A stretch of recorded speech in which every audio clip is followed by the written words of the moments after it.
Assalomu alaykum akalar. Bizda yana bir mashin keldi. Kia Rio 2018-yil mexanikada. Elektro paketlari hammasi ko'taradigan 4 ta bor. Mexanikada 580 ming probeg. Saloni mana bunday holatda, chotki. Salonda vopros yo'q. Orqasi mana bunday holatda.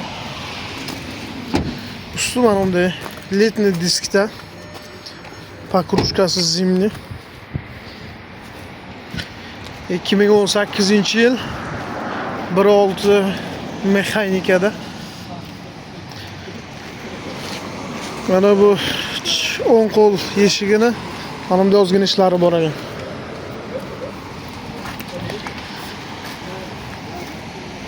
Orqasida mana yerda ham ozgina urilgan joylari bor ekan. Keyin mana yerda ham ozgina shishchalari bor ekan. Mashin bizda lastikka mana shunday holatda 550 ming deyapti. Hay, dogovor qilasizlar kelib. Bo'lishi 500 a? 550 ming ekan, короче. Shunday kelasiz, pulni sanaysiz olib ketasizlar. Biron kamchiligi yo'q. Kamchilikni ko'rsatib o'tkazdik. Assalomu alaykum. O'zlaringizni ehtiyot qilinglar. Sog'lik, salomatlik.